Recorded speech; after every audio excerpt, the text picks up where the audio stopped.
Hey everybody, as you're going through chapter one, I wanted to give you this little supplemental talk and kind of introduction to the concepts of systems theory.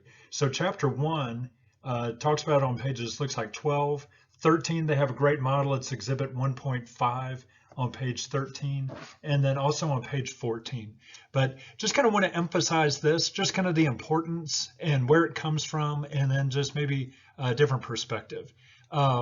So remember, after the Hawthorne studies, all of a sudden we realized that the old way of thinking about organizations, just simply machines, they were more complex than that. And this people element became an issue. And so researchers back in that day, they needed to find out real quick about organizations as more than just kind of economic systems and basically org theory, departmentalization and division of labor, span of control, those kind of classic org theory, org design issues that we will come to at the end of this book. But so management professors, I kind of see them kind of scouring campus, looking for different ideas, concepts that'll provide some insight into ways to improve organizational effectiveness. And we ended up over in the science area, and we came upon the idea of systems. A system, two or more interdependent elements that work together to make a whole, and they're dependent upon other systems. Systems are, subsystems of supersystems, and they're also supersystems of smaller systems. And so we can analyze from little tiny systems up to really big systems. So we ended up, like I said, over in science and found that those ideas, that even just the definition of a system, two or more interdependent elements working together to accomplish a whole, that's really kind of the definition of an organization as well. So those concepts of systems became very important and interesting to organization people. So as you go through there, really spend a lot of time, especially on page 13, as I said, that exhibit 1.5 just has a lot of stuff in it, open systems as compared to closed systems. But also let me refer you back to this one. So that management briefs, this is a little thing that I wrote for our newspaper for a couple of years, and then compiled them and sent them off to Bookboon when Bookboon was new. I think there were fewer than 10,000 followers on the Facebook page back in 2010. So with management briefs, I think it's the fourth reading from the beginning, introduced this idea, Kenneth Boulding and his scale of system complexity.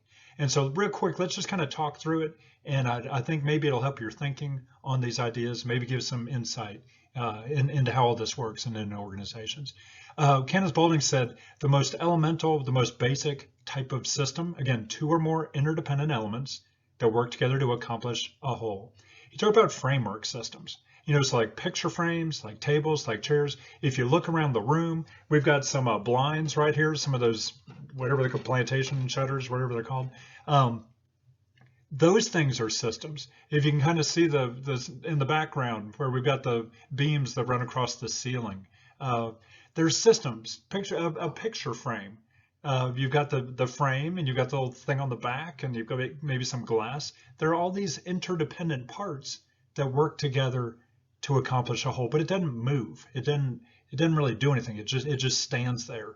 And if it's not maintained, it might fall apart. But a framework. The next one's a little more complicated than that. It's like a grandfather clock. Or when I was a kid, I used to have Timex watches that you would wind up. And it was always kind of fun to pop the back off and look at all the little gears and mechanisms all in there working together. But it required an input. Grandfather clocks, you have to pull the weights in order for everything to work properly. So it's more complicated. It moves. All these interdependent elements function together, but they require input from the outside. And when the energy runs out, they just cease to operate. So they almost become a framework system then. But clockwork, more sophisticated than framework. Control system is like a thermostat or even a cruise control in your car. So you set it, think about a heater. Let's do the heater. You set the heater for a specific temperature, and then when the outside temperature, kind of laws of thermodynamics, they want to seek equilibrium. So the inside of the house wants to reach equilibrium with the outside of the house. So as it's colder outside, the temperature will drop. And then at a predetermined point, The system then tells itself to turn on. And so it turns on and it blows hot air.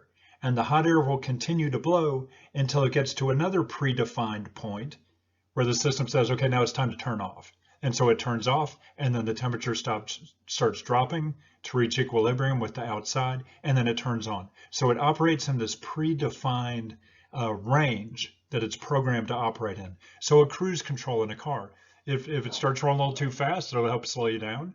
If you're going a little too slow, it'll help speed you up. It operates within a little boundary of acceptability, of performance. So that's more complicated than the clock. Okay, it turns itself on and off, and then which is more complicated than a framework. Then we make a jump, and this is a big jump. In Boulding's scale, we jump up to this idea of cell, which is the most basic form of life. Okay, so now we've made a jump to kind of living organic systems, where these are more machine-like. So maybe you can see the metaphor starting to formulate already. Organizations used to consider themselves or analyze themselves or think of themselves basically down here as a control system. Are we staying on track? Clockwork that we all have to get to work. But then we make the jump to cell, and then cells together, plant. And then above, more sophisticated than a plant is an animal. And then even more so, more sophisticated is a human. And even more so, you put humans together into a social system.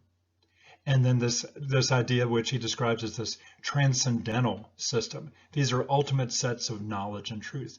But really, what I want you to zero in on is that during the Industrial Revolution, during the time of Frederick Taylor, Adam Smith, really kind of the understanding and the model used to describe organizations were really down here.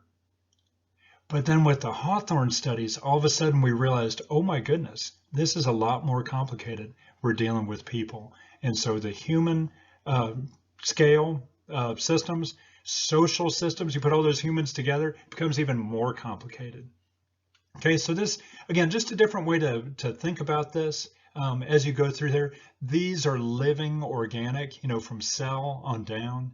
And then these are the machine models, the ones that move here. That framework system is something you can build and will hold up and do work.